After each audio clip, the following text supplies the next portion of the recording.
Ladies and gentlemen, the show starts in 3, 2, 1, go.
mga kababayan, ang pambansang awit ng Pilipinas.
I've seen fire, I've seen rain, I've seen trials, troubles, struggles, tears and pain.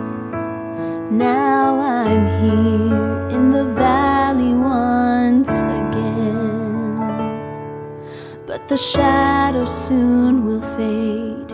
It won't always be this way. Joy will come in the morning.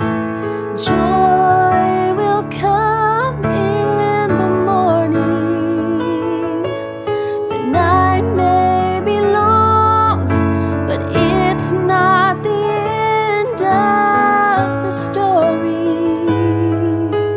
Joy will come in the morning. Like the one who rose from the grave, the sun will rise, there will be life again. Lord, I know you will roll the stone away. The darkness cannot stay, there will be a better day. Joy will come in the morning. Joy will come in the morning. The night may be long, but it's not the end of the story. Joy will come in the morning. Just as winter turns to spring, our sorrow will not last.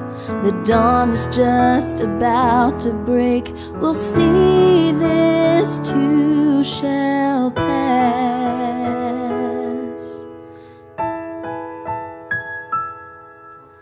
Joy will come in the morning. Joy will come in the morning. The night may be long, but it's not the end of the story. Joy will come in the morning. Joy will come in the morning.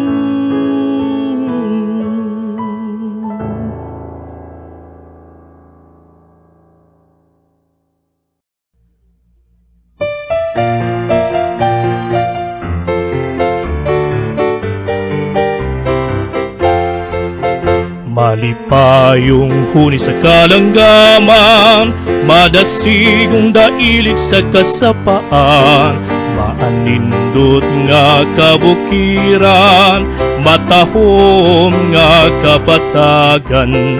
Abundansyang prutas sa kaumahan, halapad nga basakan nga among ikabuhian. Maoy kugma sa among katigulangan, mahimong kusog sa tanang kabatan-unan. Mawab Compostela Valley, ang banwa ko nagihigugma. Uban sa matinod ano nga panggamhanan, may kahadlok sa kahitasan.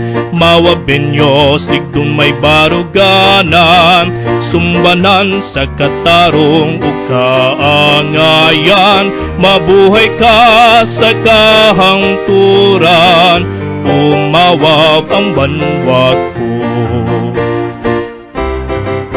Sa kalungsod nga dilihitopngan, lumad Kristiyano sa kabaranggayan. Ang dilibawan ni Konsepsyon, malinawan Salvacion ug poblasyon. Sa Usan, Nueva Visayas, Nuevo Ilocos, sawangan, tuburan kitang tanan sa kalambuan. Mawabenyos padayon sa pag-uswag, ngadto sa lungsod nga labing bulahan. Mawab Compostela Valley, ang banwa ko nagihigugma. Uban sa matinod ano nga panggamhanan, may kahadlok sa kahitasan. Mawab Benyos, ligdon may baruganan, sumbanan sa katarong ug kaangayan. Mabuhay ka sa kahangturan, umawab ang banwa ko. Mabuhay ka sa kahangturan, umawab ang banwa ko.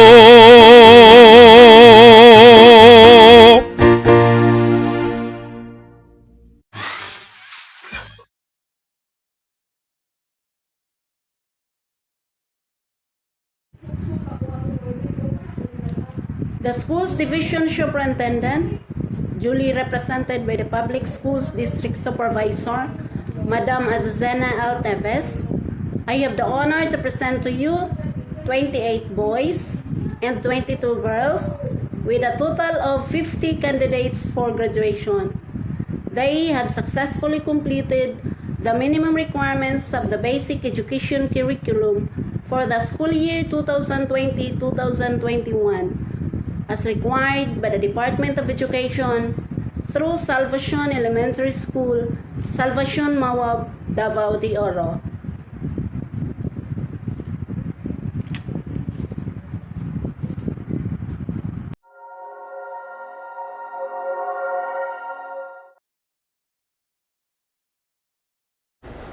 By virtue of the authority vested in me by the Department of Education as a representative of the school's division superintendent, Division of Davao de Oro, Ma'am Euphemia T. Gamutin, and after having been certified by your school head that you have satisfactorily completed the minimum requirement of elementary education curriculum as prescribed by the Department of Education for school year 2020-2021, I hereby confirm you graduates. As a proof, you will receive your diploma. To the graduates, congratulations and God bless us all. To Euphemia T. Gamutin, CESO 5 School Division Superintendent, Azucena L. Teves, Public School District Supervisor, Elia P. Arumin, Principal 1, graduates, parents, co-teachers, family, and friends, and to all viewers of this virtual graduation. Magandang araw po sa ating lahat. Inaasam-asam ko ang maging isang guest speaker, at eto na ang aking pagkakataon. I feel the pressure. Iba pala kapag andito ka na. Nalilito ako kung ano ang aking sasabihin. Ano nga ba ang aking dapat ibahagi na magbigay inspirasyon at maikintal sa inyong puso at isipan sa araw na ito. Ngayon sa inyong kaalaman, ako ay isang guro at nagtuturo sa mataas na paaralan ng tuburan. This success, kutong isang tagumpay at isang tuburan. This is my success because this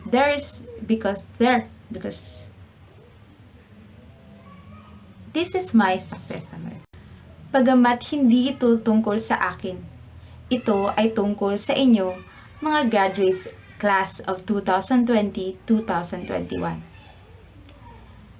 Lingid sa inyong kaalaman, ako ay isang guro at kasalukuyang nagtuturo sa Tuburan National High School. This is my success. Because there is one thing na gusto kong maalala ninyo. You can be whoever you want to be. Naaalala ko pa noon nung ako'y elementarya. Nagtitinda ang aking nanay sa kantin at isa rin ako doon sa tindera. Kapag umuwi kami sa tuwing tanghali, dala-dala ko yung ice box na pinaglalagyan ng mga ice candy. At hindi ko yun ikinakahiya sapagkat lumaki ako na kung meron kang gusto sa iyong buhay o meron kang gustong makamit, dapat paghihirapan mo ito. Ang bawat piso na kinikita namin ng aking nanay ay napakalaking halaga na sa amin upang maibili ng aming gusto. Isa lang din akong ordinaryong bata na mayroong pangarap. At nakapagtapos ako ng elementarya bilang salutatorian. At I proceed my high school sa La Filipina National High School at naging valedictorian. At age of 17, I lost my tatay. Kaya kailangan kong tumayo bilang tatay sa aming pamilya. At underage pa ako noon. Kailangan kong pumasok sa mga trabaho nasa illegal pa na paraan. Ngunit hindi iyon ang naging hadlang upang mag-stop ako sa aking pangarap. Isa lang naman ang aking pangarap, ang maiahon ang aking nanay, ang aking kapatid sa hirap. Kaya't ipinagpatuloy ko ang aking pag-aaral at nag-enroll ng Sunday School at hanggang makagraduate ng kolehiyo. Bagamat I don't graduate with flying colors. Pero pinapanindigan ko pa rin na kaya kong maging successful kahit hindi o wala akong medalyang natatanggap. You can be whoever you want to be. Walang masamang mangarap. Kaya patuloy lang tayong nabubuhay para tuparin ang ating mga pangarap. At hindi dapat panay nga para hindi ngawa ang resulta. Mas maganda kung gagawa ka para ang resulta magara. Meron daw 5 bagay, importanteng bagay, kung paano daw tutuparin ang pangarap. Una, be specific. Nung tayo nasa kindergarten pa, kung naaalala ninyo, tinatanong ng ating guro kung who you want to be. When I grow up, I want to be a doctor. Anong klaseng doktor? Doktor ba ng hayop o doktor ng tao? Kailangan mong maging specific sa pangarap mo. Kung gusto mong magkakotse, anong brand? Kung gusto mo ng negosyo, siguraduhin mong legal. Pangalawa, dapat may target. Ang pangarap ay libre lang. Pero ang pangarap dapat meron ding deadline. Sasabihin mong gusto mong maging mayaman. Pero napakalaki naman ang pangarap na parang gusto mong maging mayaman. Kailan naman yun? Paano kung hindi ka lumaki? Dapat may timeline o may schedule ka sa pag-target ng inyong pangarap. O kaya naman, sasabihin mo, gusto ko pagdating ko ng 25 years old, isa na akong successful businesswoman. Huwag din naman sana sabihin mo na pagdating ng 18 years old ay mag-aasawa ako. Pangatlo, ang pangarap hindi tinititigan, inaaksyonan. Sabi nga ng isang businessman, dream big and start small. Ibig sabihin, lakihin mo ang pangarap mo pero buuin mo ito ng paunti-unti. Dahil ang pangarap ay hindi nag-i-stop sa pag-i-imagine lang, kundi dapat aksyonan mo rin ito. Pang-apat, huwag mag-shortcut. Madalas kasi mahilig tayo sa instant. Kung baga sa kape, instant na kape. Kung sa noodles, instant na noodles. Pero ang pag-abot sa pangarap ay hindi ganun kadali. Tutok kang puntahan kung ano yung gusto mong marating sa buhay nang may plano at gabay. Para hindi ka maligaw sa inaakala mong shortcut. At ang panghuli at ang pinakamahalaga, ang pangarap na hindi pansarili lang. Mangarap ka hindi lang para sa sarili mo, kundi para din sa ikakabuti ng pamilya mo. Suklian mo ang mga paghihirap ng iyong mga magulang, lalo na ngayon sa pandemya. Dapat gawin mo ang iyong part na maging isang mabuting anak, na maging isang mabuting estudyante. Kasi trending ngayon na kapag graduate na, o malala pa minsan nag-aaral pa, yung iba nabubuli kaya, napapariwala. Yung pangarap mo noon, nung bata ka pa, paano mo naman iyon matutupad? At syempre, magiging masaya ang paglasap sa tagumpay kung meron kang pinag-aalayan ng iyong tagumpay at yun ang iyong mga magulang. Dear graduates, huwag niyong alisin ang karapatan niyong mangarap. Dahil you become what you think. Ika nga, you can be whoever you want to be.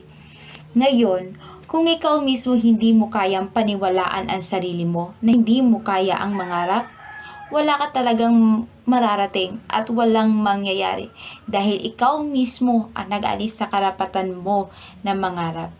Kung ikaw mismo hindi mo pinapaniwalaan ang sarili mo, paano ka paniniwalaan ng ibang tao? Huwag mong susukuan ang pangarap mo. Maaaring ngayon ay napakahirap, maraming mga pagbabago dahil sa global pandemic. Huwag mong sukuan ang pangarap mo dahil dito sa mundo, walang imposible. You can be whoever you want to be. After this, you will proceed to high school and then on college and get a job. At minsan, magkakaroon kayo ng pagkakataon na maguguluhan kayo kung ano ang gusto nyo sa buhay nyo. Pero gusto ko lang dapat ipaalam sa inyo that you have to follow your dreams. Follow what you desire. You can be whoever you want to be. Maaaring sa proseso ng inyong paglalakbay ay merong mga taong hindi maniniwala, huhusga at magbibigay ng kung ano-anong komento. At dapat tandaan mo na maaaring gamitin mo ito upang maging inspirasyon at huwag mo itong i-take as negative. Sapagkat ikaw din sa huli ang magdedesisyon. Hindi ko na ikukumpara pa ang aking mga karanasan sapagkat iba na rin ang sitwasyon ngayon. Pero nais kong pasalamatan ang aking mga naging guro mula elementarya, sekundarya hanggang kolehiyo. Dahil hindi talaga madali ang maging isang guro, lalong-lalo na ngayon sa pandemya. Kaya sabay-sabay nating pasalamatan ang ating mga guro sa mga gabay at pagtuturo at lalong-lalo na sa isang napakalaking responsibilidad na maihatid ang kalidad na edukasyon para sa inyong mga guardian. At para sa ating mga magulang na walang sawang sumusuporta na naglalaan ng oras sa simula pagkuha sa modules, paggagabay pagtuturo sa mga bata kung papaano sagutin ang modules, sa pagre-retrieve ng mga modules, at sa araw-araw na mga bagay na sinasakripisyo ng ating mga magulang, dapat natin silang pasalamatan. Nais kong pasalamatan ang paaralang ito na kung saan Dito ko unang nasilayan at dito ako unang nangarap. Sa bawat paglakbay at sa bawat araw na nilalakad ko papunta sa eskwelahan, dito ako nangarap Dito ako bumuo ng pangarap na balang araw magiging isang guro ako. Dahil patunay po ito na isa akong produkto sa mga naging guro ko dati. At I am here today because of them. At higit sa lahat, dapat nating pasalamatan ang ating Panginoon. Kahit merong pandemic na nangyayari sa atin ngayon, heto pa rin tayo humihinga at nagkakaroon ng virtual graduation. Pasalamatan natin ang ating Panginoon sapagkat siya bibigay ng lakas sa bawat tao. Hindi ko na pahahabain pa ang aking speech sa araw na ito. Nawa nabigyan ko kayo ng inspirasyon. Congratulations, graduates! And always remember, you can be whoever you want to be. Thank you and mabuhay. God bless us all.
I know this world seems so big, and everything seems so out of reach.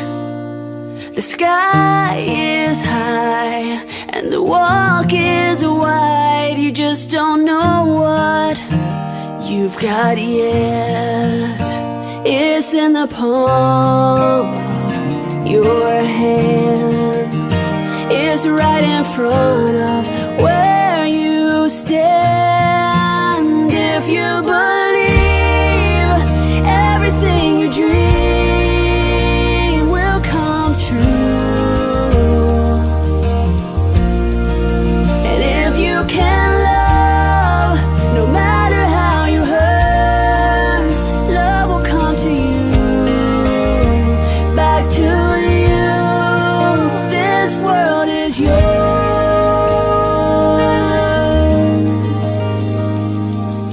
At times I know it's gonna be hard when you think you can't go on, but there's a plan for you. Just let your heart follow through. Come on, I promise you can do it all.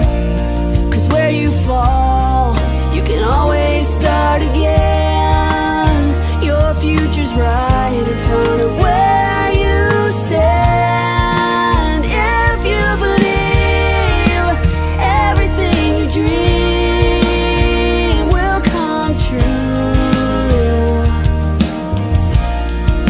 and if you can love, no matter how you hurt, love will come to you, back to you. This world is yours. Climb a mountain, cross the ocean, sail a river until it opens, and make good friends.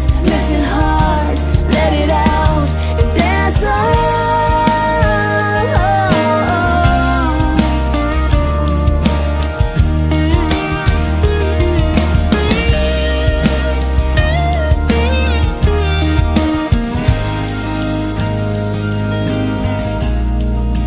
If you believe everything you dream will come true, and if you can see there's nothing that can be too big for you. No, no. If you can see, if you can believe, if you can dream, this world is yours. Yeah.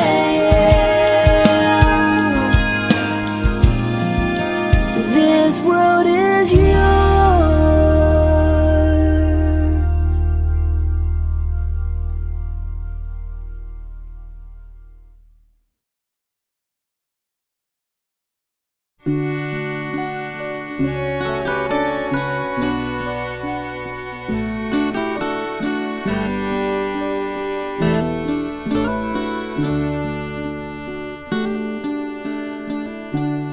Never knew the girl that you once were, or the boy that Dad once was, but I feel I do tonight.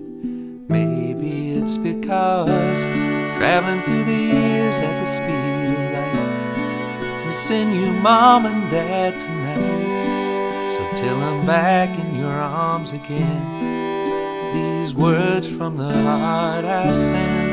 You gave me love, you gave me life, helped me find my better side, made my heart and you made my bones, gave me strength to stand alone, the first to cheer when I dared to fly, and when I fell, the first to cry. And if my dreams ever come true, it's all because of you. All because of you.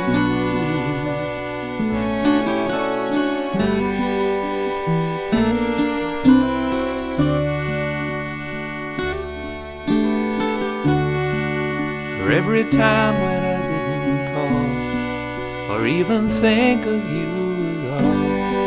There were so many more I did when I thank God I was your kid. But now the hour is growing late and these feelings just won't wait. So I've just got to let you know how much I love you so.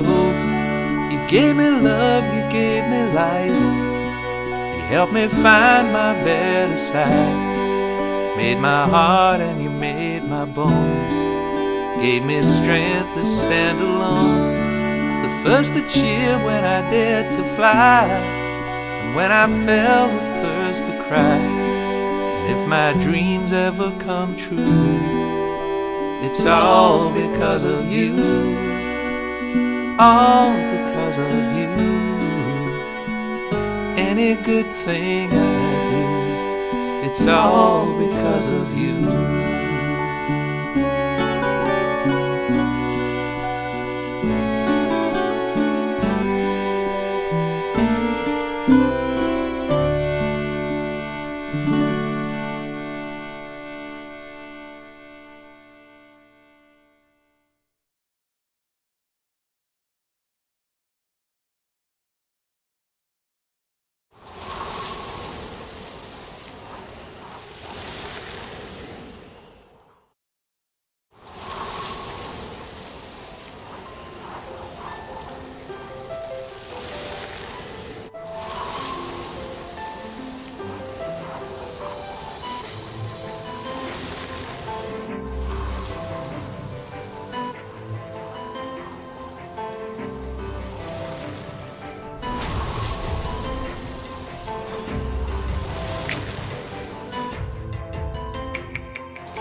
To our Schools Division Superintendent, Madam Eufemia T. Gamutin, CESA 5, our provincial government officials, headed by Governor J.V. Tyrone Uy and Vice Governor Maricar Zamora, our Congressman, Honorable Manuel Zamora of the 1st District, Honorable Ruel Peter Gonzaga of the 2nd District, municipal mayors, school heads, teachers, parents, and graduates, a very warm gold day to everyone.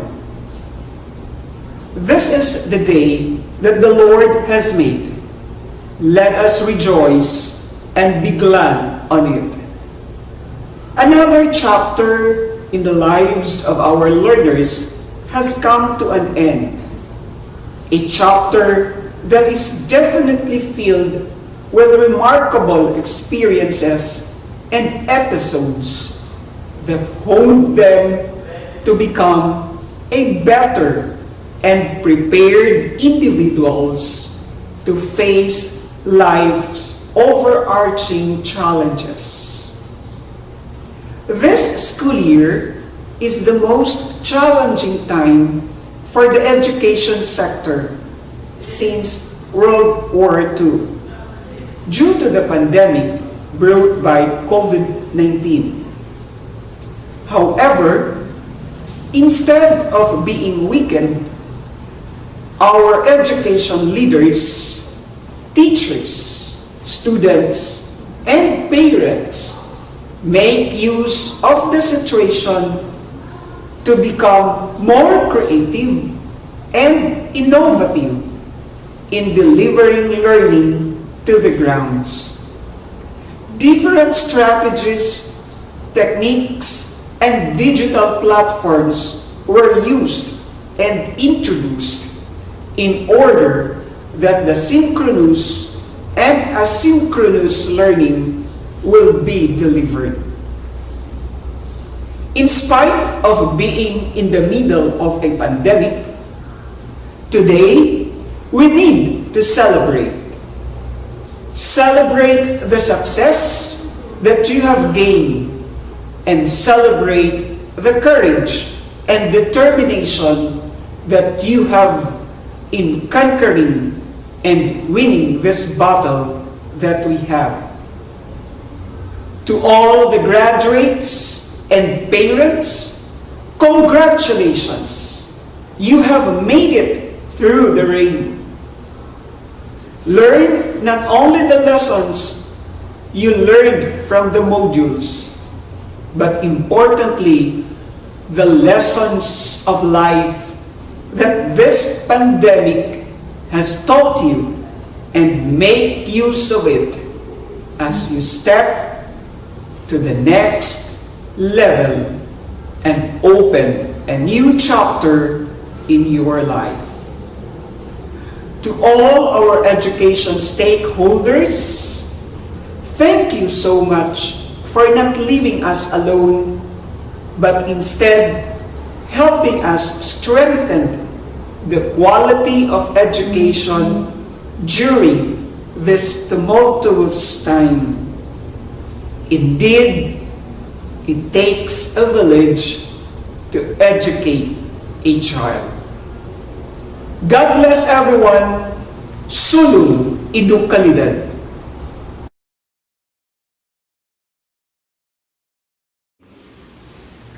My courtesies to the Provincial Governor of Davao de Oro, Honorable J.B. Tyrone L. Uy, Honorable Vice Governor Maria Carmen Zamora, members of the Sangguniang Panlalawigan,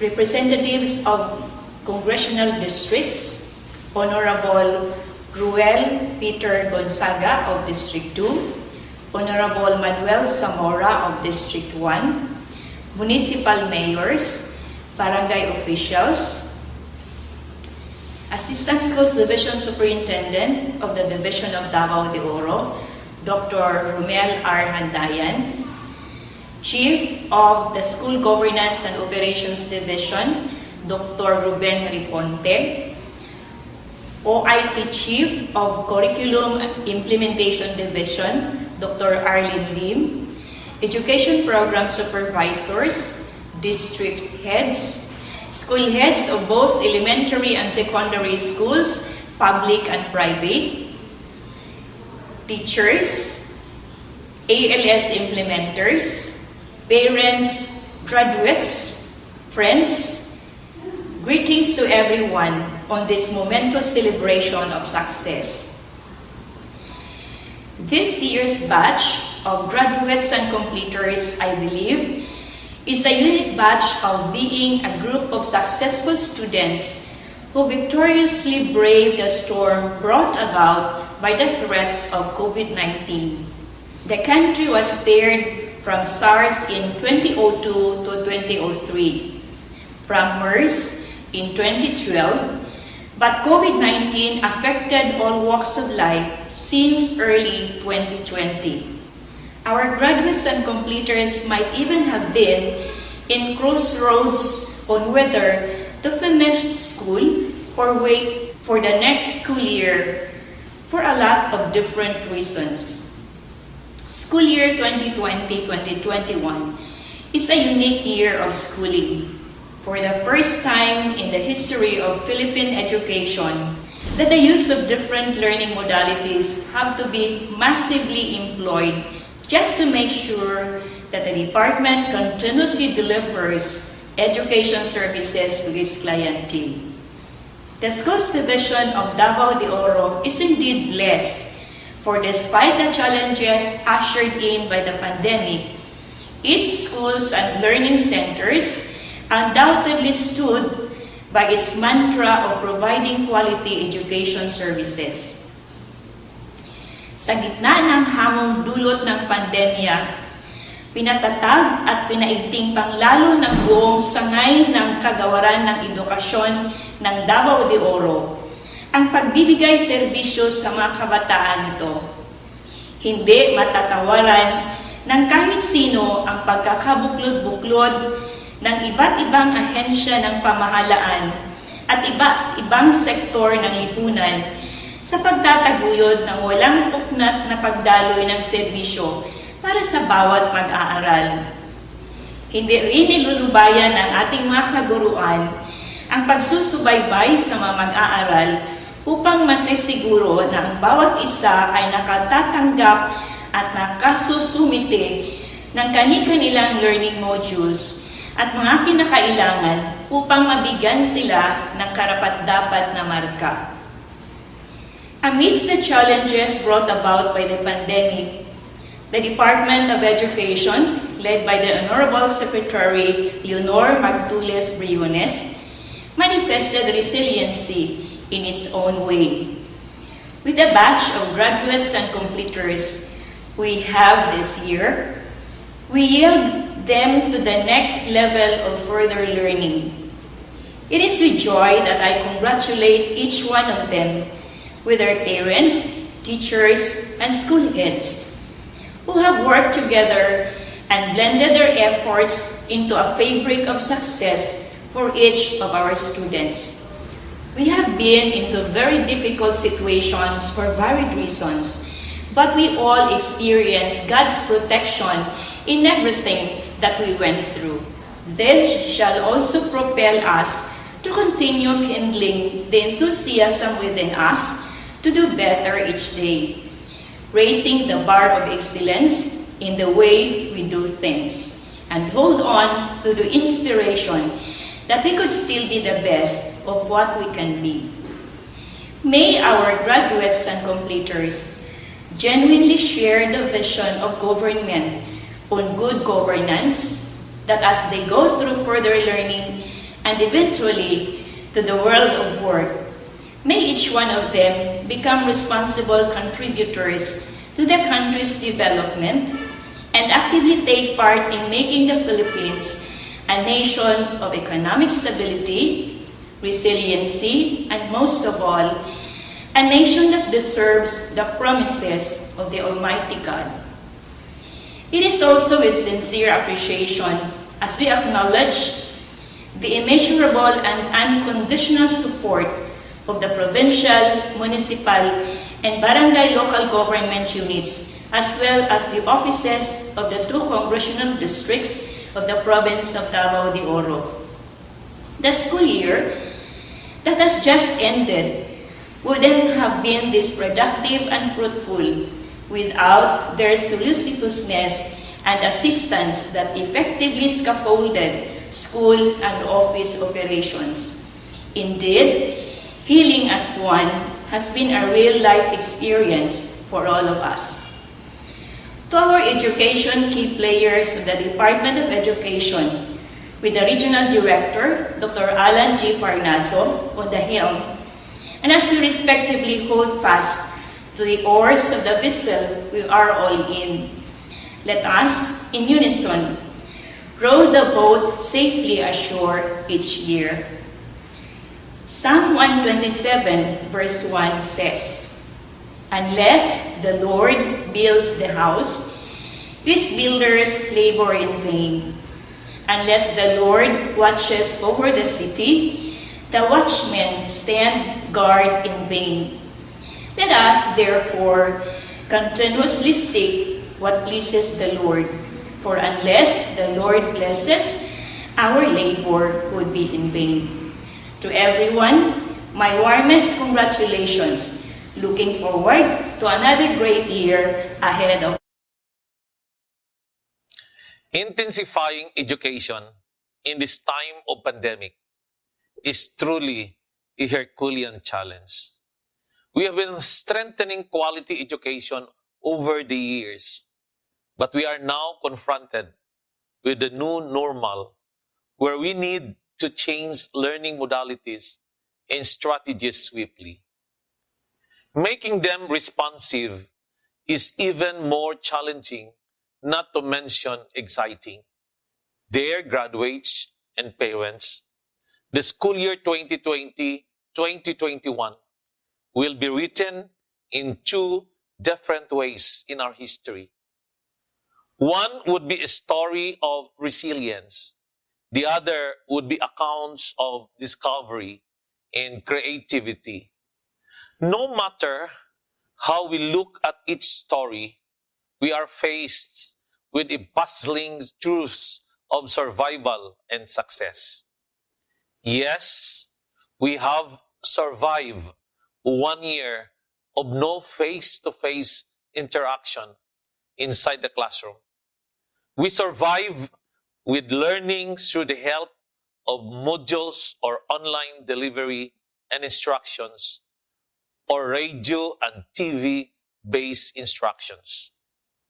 I would like to commend every school for preparing comprehensively its learning continuity plan with alternative actions and solutions for those who need interventions. Our more than 1.4 million enrollees in public and private schools from kindergarten to grade 12 have shared their stories of joy and sadness. Some of them are glad to experience staying and learning at home together with their parents or siblings, while others feel sad not seeing their classmates and teachers. Our more than 44,000 teachers have walked extra miles, ensuring no learner will be left behind.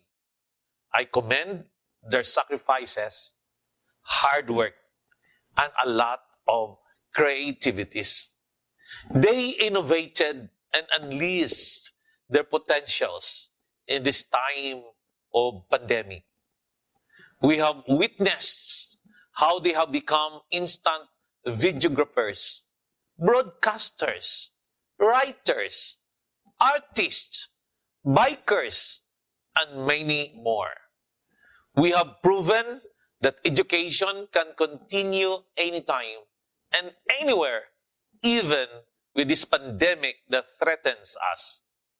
Congratulations to all of you graduates, parents, teachers, and our educational leaders for, by looking at all these challenges as opportunities to learn and grow, you showed how resilient you can be.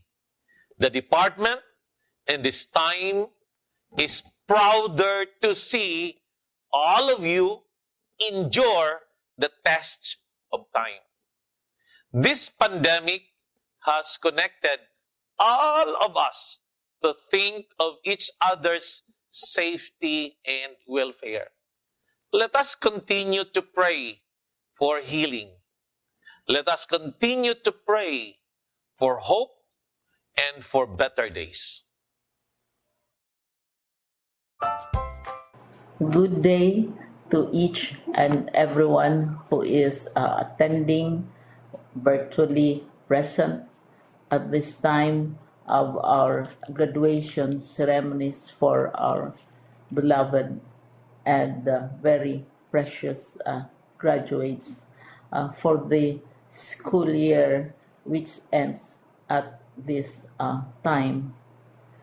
First of all, I'd like to greet the parents and family members without whose sacrifices, whose reminders, and whose participation in the learning process for our graduates have resulted in this culmination program.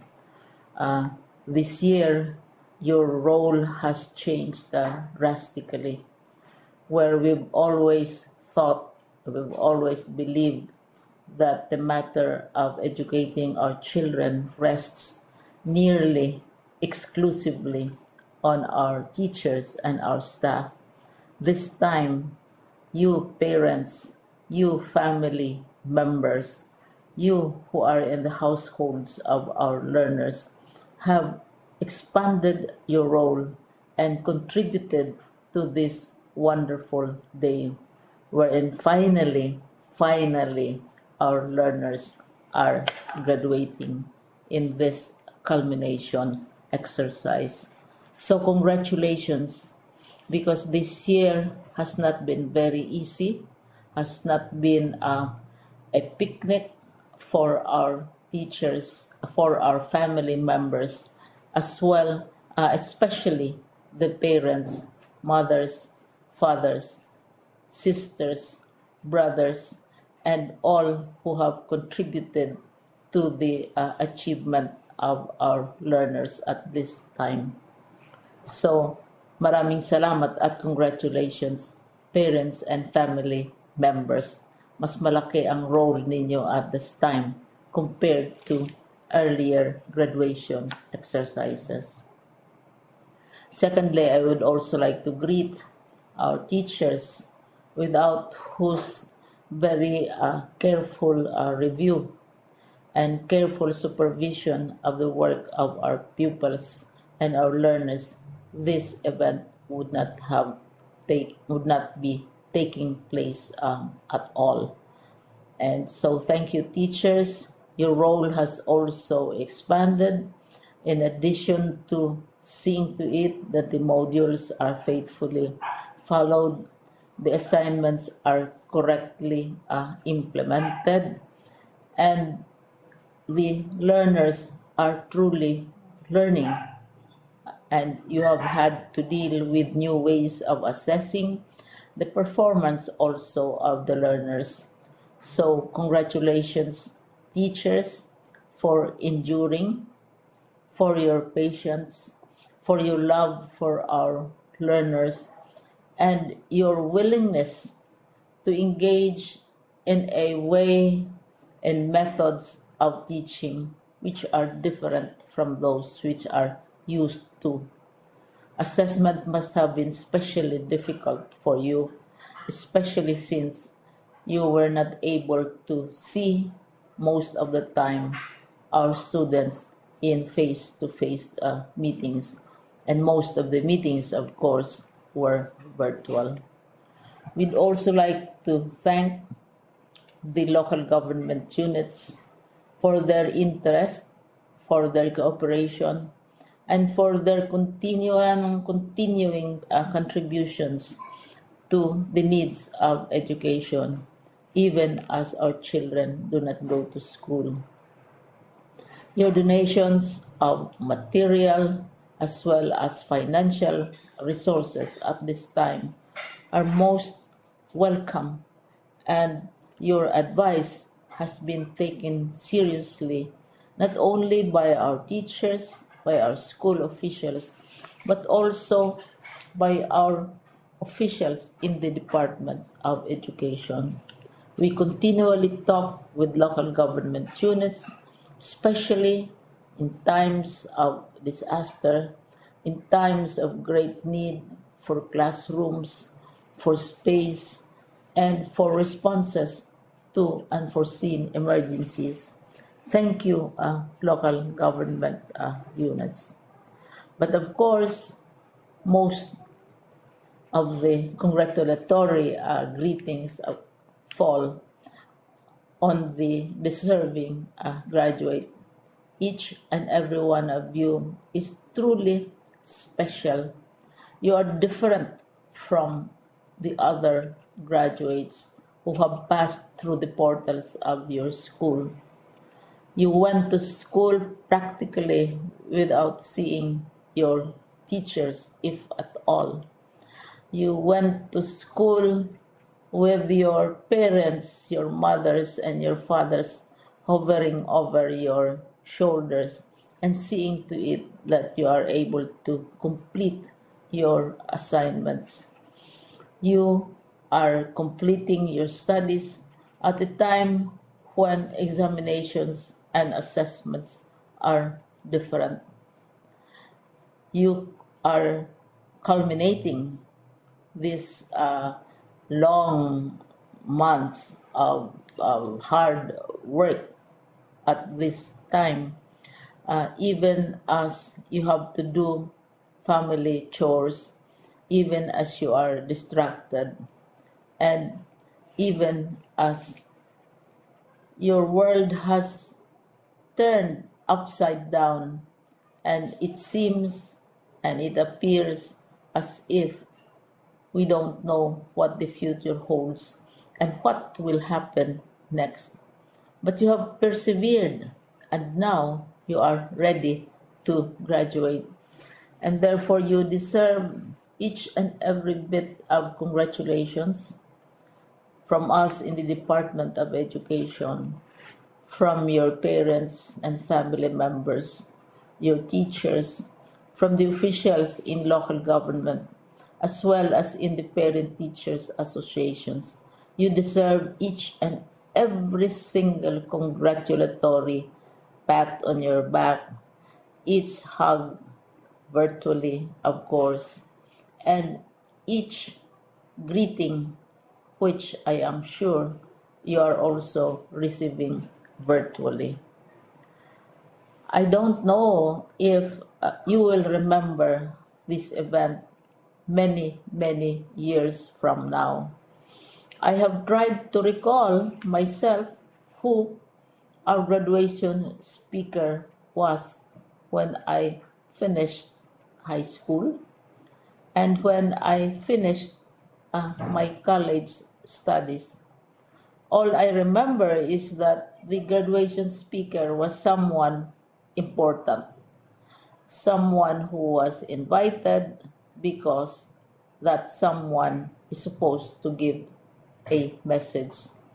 What was more important to us graduates at that time was the excitement of the celebrations, the happiness and the joy of our parents, the sadness of parting from our classmates and from our teachers, and the enjoyment of all the graduation events that usually take place come commencement day.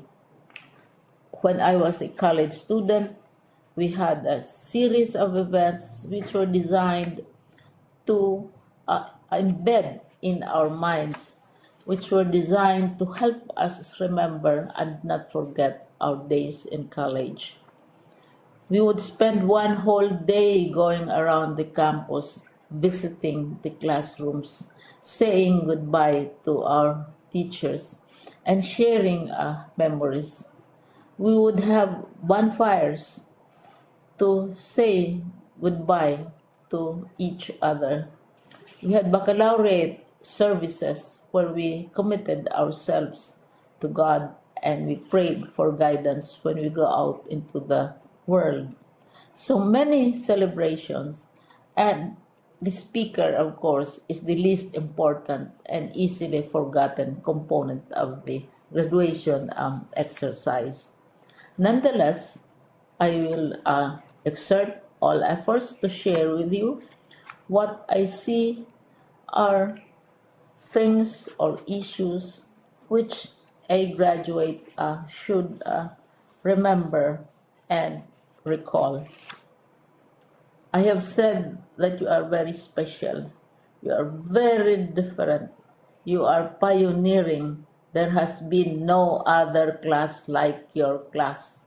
There has been no other graduate like you as a graduating student because you are the very first graduate of the blended learning response to education in the Philippines.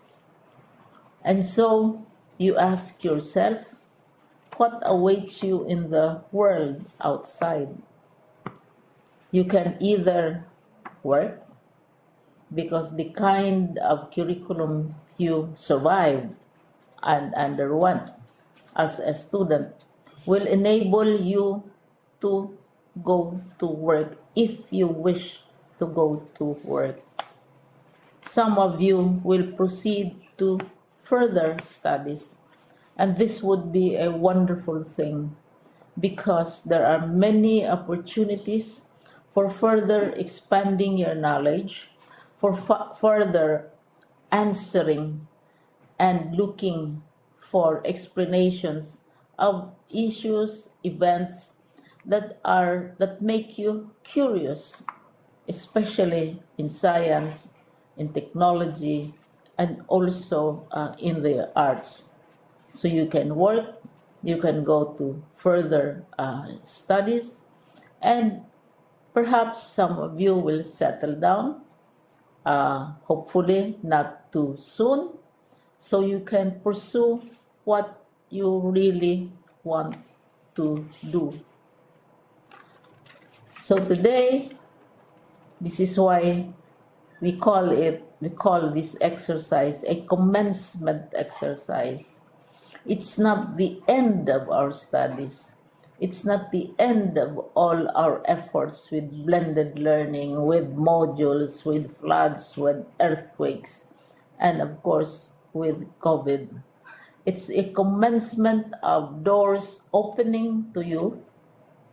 More doors will be opened because you are a graduate.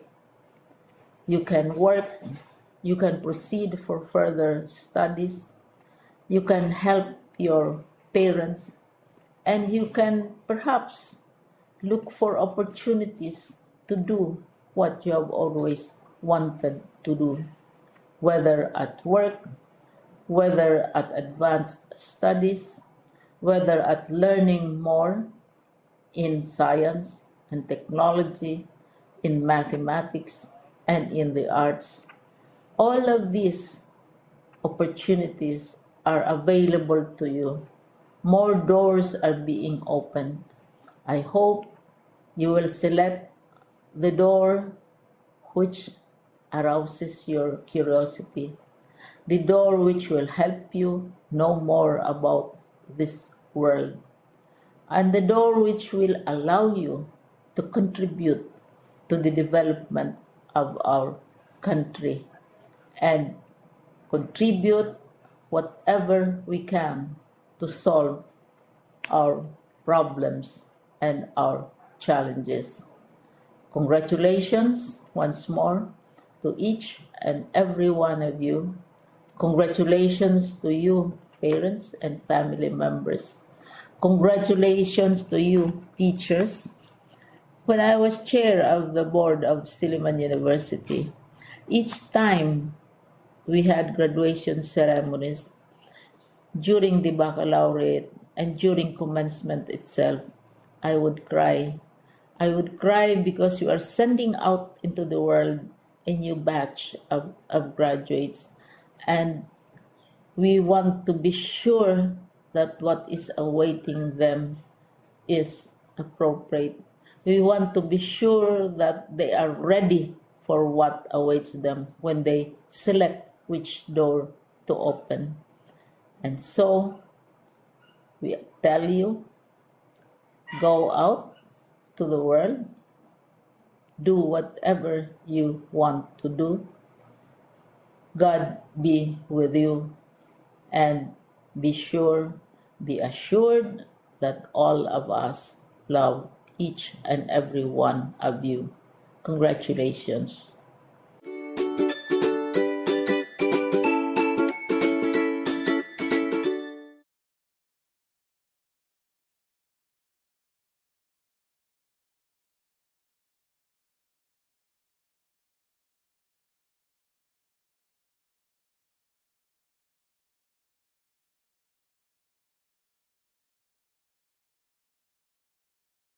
Bulawanong adlaw kaninyong tanan. Congratulations sa class 2021. Gipahitabo ang atong graduation sa panahon nga dili normal ang tanan. Anaa gihapon kita sa usa ka pandemya nga mihikaw kanato sa daghang butang. Apil na dira ang oportunidad nga makapaso sa stage kauban ang pamilya ug ato ang mga co-graduates. Pero bisan pa man ni ana, congratulations gihapon atong kinasing-kasing nga pagtimbaya ug pag-ila sa tanang mga ni-graduate karong tuiga.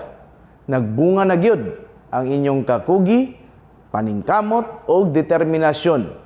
Bisan pa man sa tanang kalisod ug pagsulay sa ato ang kinabuhi. Dili unta nato kalimtan ang mga taong nahimong kabahin sa atong kalampusan.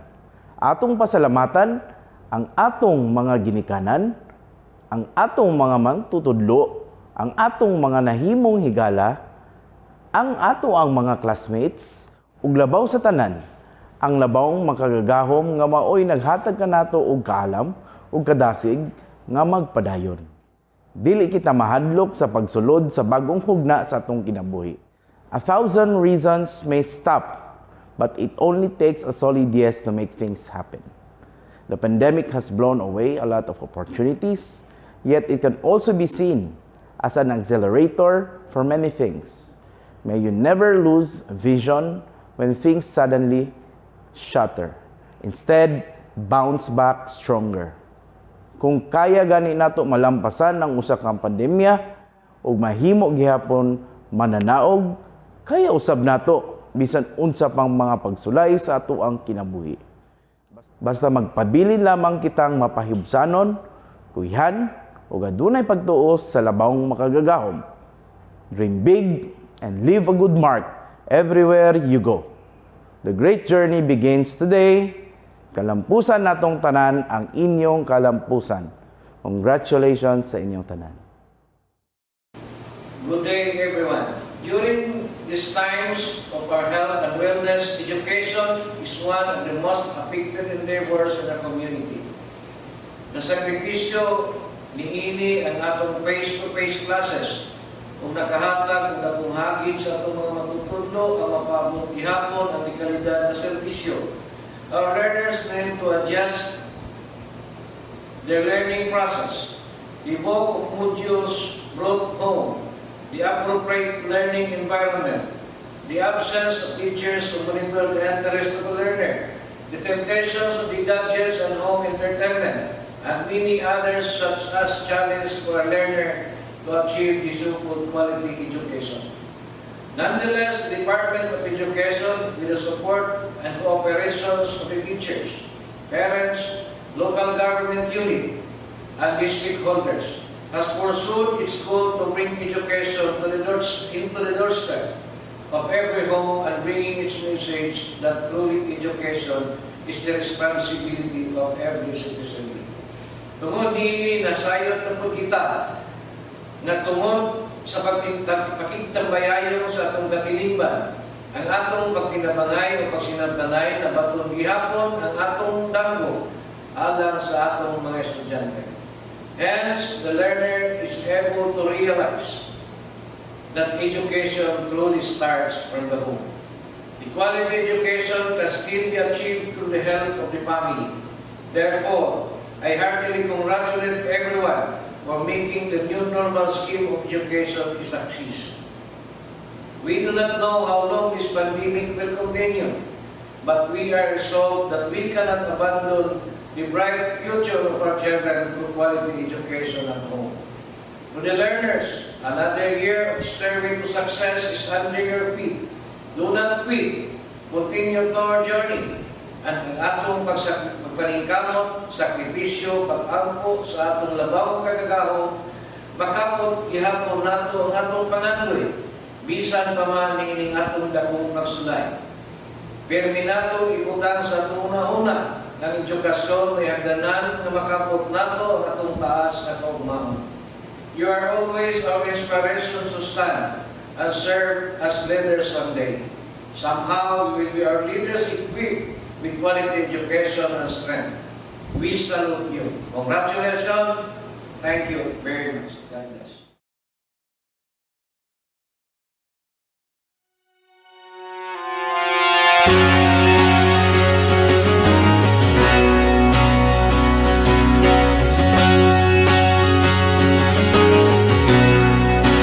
Memories fade, but they're never lost. Colors change with time and change of heart. If I hold on to the memories and use them to guide me, will you be right here beside me? Everything I know is behind me. I'm starting a new life. I just don't want to say goodbye.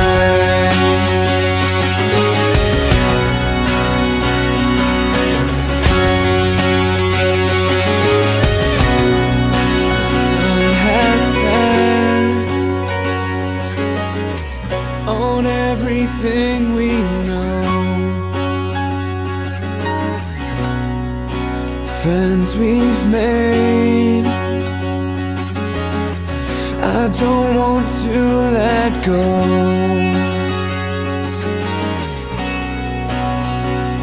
After everything that we have learned, it's our time now, it's our turn. If I hold on to the memories and use them to guide me, will you be right here beside me? Everything I know is behind me. I'm starting a new life. I just don't want to say goodbye.